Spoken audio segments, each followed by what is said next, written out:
Welcome to our new series, Aarakshan. This is the series where we explore stories, struggles, and landmark moments that shaped the reservation system as we know it today. There are many points from which we could begin. The Mandal Commission report, or Dr. Ambedkar's revolutionary movement, or the recurring demands for reservation by various communities like the Marathas or the Jats or many others. But I thought it would be best to start from 9th April 1951, the day that truly set the stage for the reservation story in independent India. You are watching chapter 1 of our series Aarakshan, the case of Champakam Dorairajan and first amendment to the Indian Constitution. Now, this is the story of Champakam Dorairajan, a married woman from 1940s India who dared to dream of becoming a doctor but found her path blocked by the reservation system of the state of Madras. It is also the story of C.S. Srinivasan, a young man who aspired to study engineering but was denied admission because of communal government order issued by the same state. And above all, this is the story of a landmark Supreme Court judgment, one that shook the foundation of India's newly adopted constitution and ultimately led to the First Amendment. So the story rolls back to 1950s. The state of Madras in 1950 had four medical colleges and also four engineering colleges. Now, these four medical colleges had 330 seats in total, and the four engineering colleges had 395 seats in total. But at that time, also, these seats were not actually filled completely on merit. Rather, there was a communal government order that was brought out time and again to determine as to what number of seats are being fixed for which community. अब उस time पे हुआ क्या that for every batch of 14 seats in these government colleges, these medical and engineering colleges, for every batch of 14 seats, they were divided as per the communal government order. Now, what was the allocation done? Out of the 14 seats, 6 were reserved for non-Brahmin Hindus. So, 6 seat non-Brahmin Hindus को मिल जाएंगे. 2 for backward Hindus, 2 for Brahmins. तो Brahmins के लिए सिर्फ 2 seat. 2 for Harijans, and 1 seat each for Anglo-Indians, or you call it Indian Christians, and 1 for Muslims. Now, this was the division. Her 14 seat में से 6 seat जाएंगे to non ब्राह्मण Hindus, 2 seat जाएंगे to backward Hindus, 2 seat जाएंगे to ब्राह्मण, 2 seat जाएंगे to Harijans, and 1 each, एक seat जाएगा टू एंग्लो इंडियन और इंडियन क्रिश्चियंस, और एक सीट जाएगा मुस्लिम्स को. अब ये बेसिस था जिसके बेसिस पे लोगों को एडमिशन मिलना था इन कॉलेजेस में. तो बेसिस ये नहीं था कि किसके मार्क्स कितना ज्यादा आए हैं.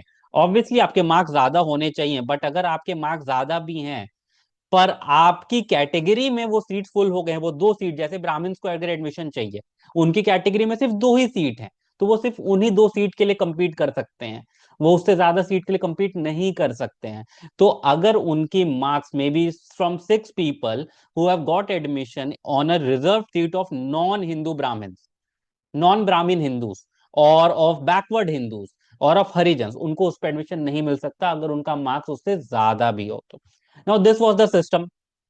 Now, one Srimati Champakam Dorairajan and one C.S. Srinivasan. Now, both belonged to the Brahmin community and both were denied admission despite scoring higher marks than candidates from other communities.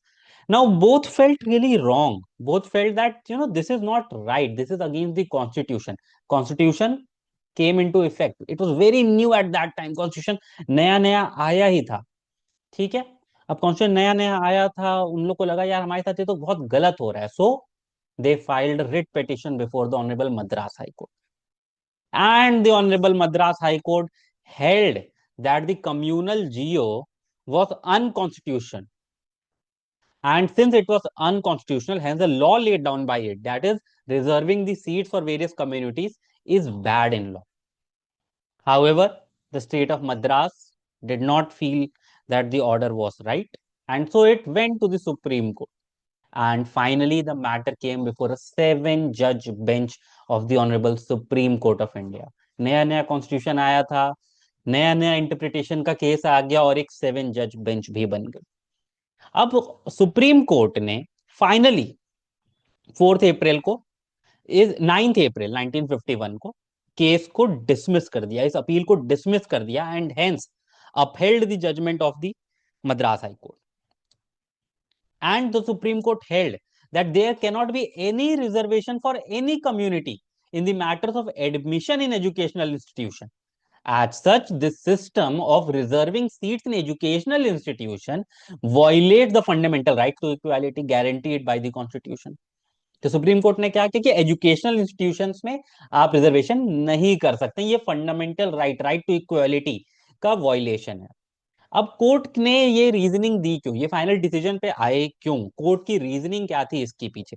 अब court की reasoning क्या थी? Court ने कहा कि हम मानते हैं दैट ये ड्यूटी है स्टेट की to promote the welfare of the weaker section of the society, however this can not justify their action of denying admission to someone solely because that person belongs to a Brahmin community.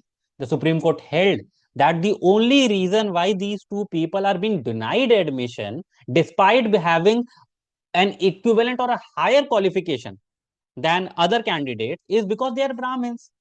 So you cannot discriminate between a Brahmin and a non-Brahmin by denying admission to a Brahmin, saying that we need to promote the weaker sections. The court also observed that Article 16(4), जो उस वक्त article 16(4) था, court ने बोला कि उसमें expressly आपने allow किया है कि इन मैटर्स ऑफ पब्लिक एम्प्लॉयमेंट के केस में आप बैकवर्ड क्लासेस ऑफ सिटीजन्स के लिए रिजर्वेशन दे सकते हैं।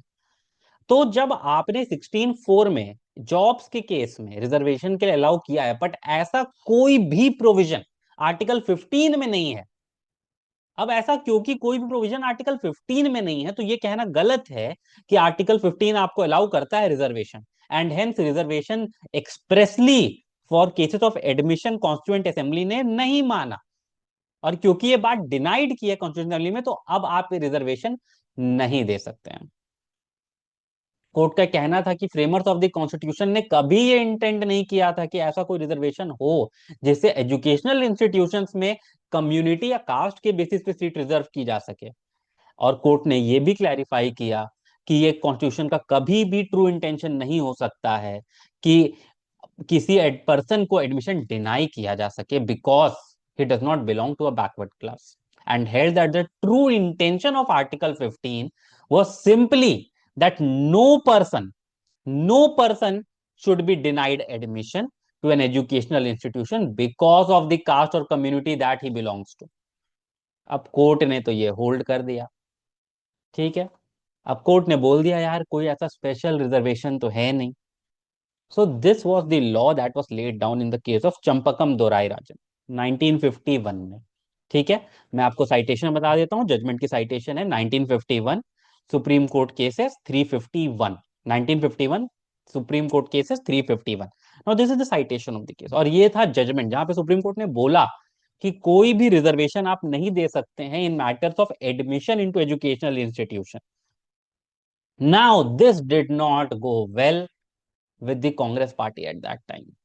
अब आप एक बात का ये बहुत बड़ा ध्यान रखिए कि उस टाइम पे कोई इलेक्टेड गवर्नमेंट नहीं थी, उस टाइम पे कोई भी इलेक्टेड गवर्नमेंट नहीं थी, और इलेक्शंस अल्टीमेटली हुए हैं 1952 में जाकर के, 1951 तक में कोई इलेक्शंस नहीं हुए थे।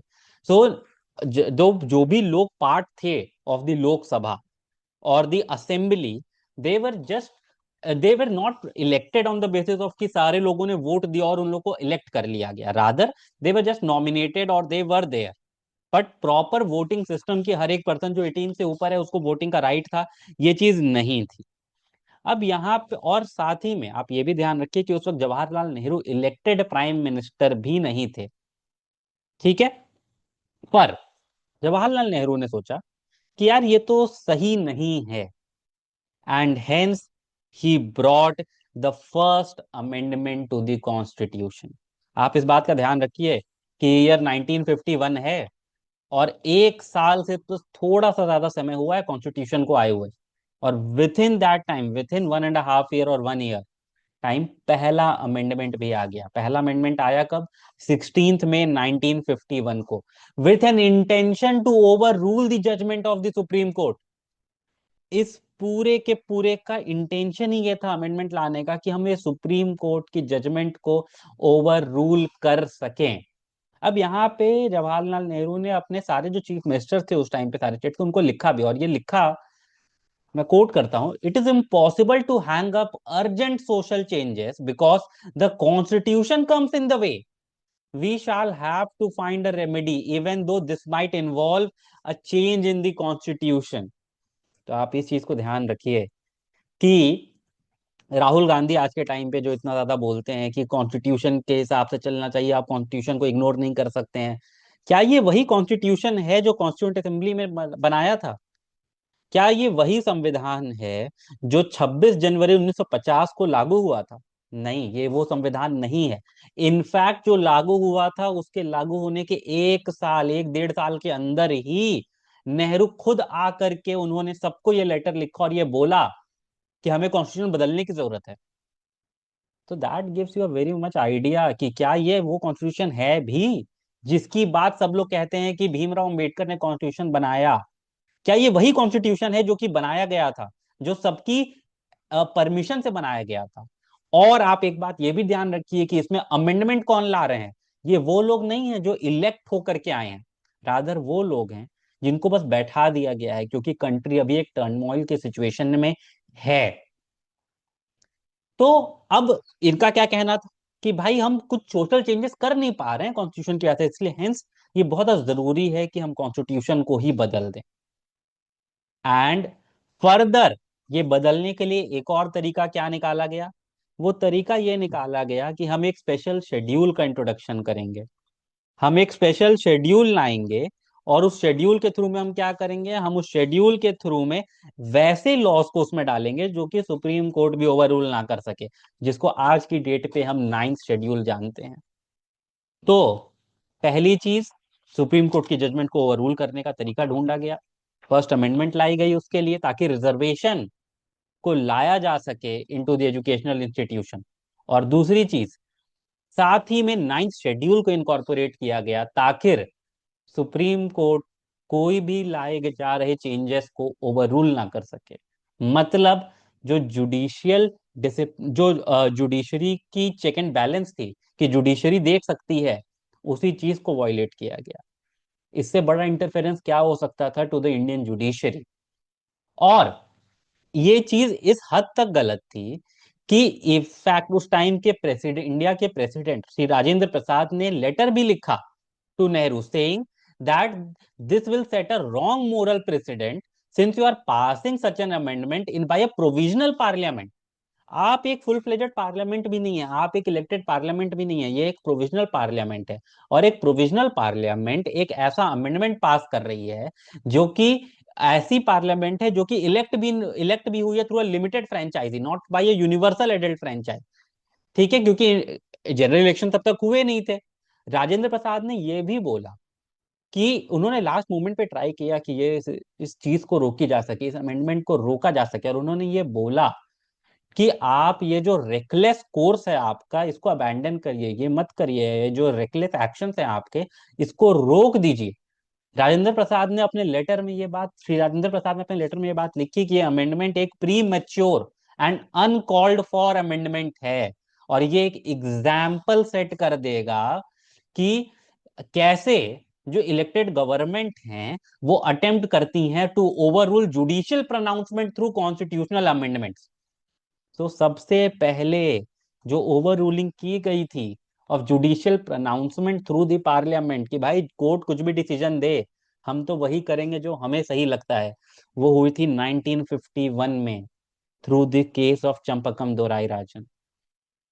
और उन्होंने ये भी बोला कि अगर आप ये चीज करते हैं, इससे फ्यूचर जनरेशन्स को बहुत प्रॉब्लम होने वाली है, जो चीज आज भी देखी जाती है। However, Jawaharlal Nehru was very much adamant, and obviously he had a majority. No one would dare at that time कि वो जवाहरलाल नेहरू के अगेंस्ट जा सकें. Although there were lots of noises within the Congress as well कि नहीं आप ये गलत कर रहे हैं और ये चीज नहीं होनी चाहिए. However, no one was as strong as Jawaharlal Nehru to stop it. Now this was also brought to his knowledge that listen, what you are doing is can result into communalism. But what Nehru said is that no, it will not result into communalism. If you will think of them as a community, only then it can result into communalism. Don't think them as a community, rather think them as a weaker section of the society. But आज की date में सच्चाई क्या है? क्या उन लोगों को as weaker section of the society देखा जाता है? Reservation has rather become a method of communalism. जिस चीज के अगेंस्ट में वॉर्न किया गया था 1951 में, वही चीज आज हो रही है, और ये कम्युनलिज्म के थ्रू ही बहुत सारी पार्टीज अपनी राजनीति चलाती हैं और इलेक्शंस में वोट मांगती हैं. और it has clearly brought out a divide in the country, जिस चीज के अगेंस्ट में नेहरू को उस टाइम पे वॉर्न किया गया था. What Nehru said, and I quote, but you have to distinguish between backward classes, which are specifically mentioned in the constitution, that have to be helped, to be made to grow, and not think of them in terms of community or that. Only if you think of them in terms of community, you bring in communism. But if you deal with backward classes as such, which whatever religion or anything else they may happen to belong to, then it becomes our duty to help them towards educational, social and economic balance. But क्या present time में सिर्फ उन्हीं लोग को देखा जा रहा है जो कि कॉन्स्टिट्यूशन में जिनको बैकवर्ड के दर्जे दिए गए थे in 1950s? No, that's not true. OBC reservation were brought Mandal commission के थ्रू में. ओबीसी रिजर्वेशन जिसपे हम आएंगे इन द सेकेंड चैप्टर 2 में, in the next video. Hence, it is very important to subscribe to the channel so you get to see the next video. So, despite clear warnings, Nehru ignored all the warnings and brought out this amendment to Article 15, जिसके through में हमें देखने को मिला कि reservation आया to the educational institution when it had been expressly told by the Supreme Court that no such educational reservation in educational institution was within the intentions of the drafters of the constitution. So what we get from this, that the constituent assembly that had drafted the original constitution never intended to give reservation in educational institutions. Rather, it was done by way of the first amendment, by way of a government that was not even elected by the citizens. And hence, it cannot be said that it was Ambedkar or the Constituent Assembly that wanted that reservation be granted. Rather, it was the Congress party and Jawaharlal Nehru that wanted that there should be reservation. Thank you so much in this video. Do let me know your views about it. We will see you in the next video. Thank you so much.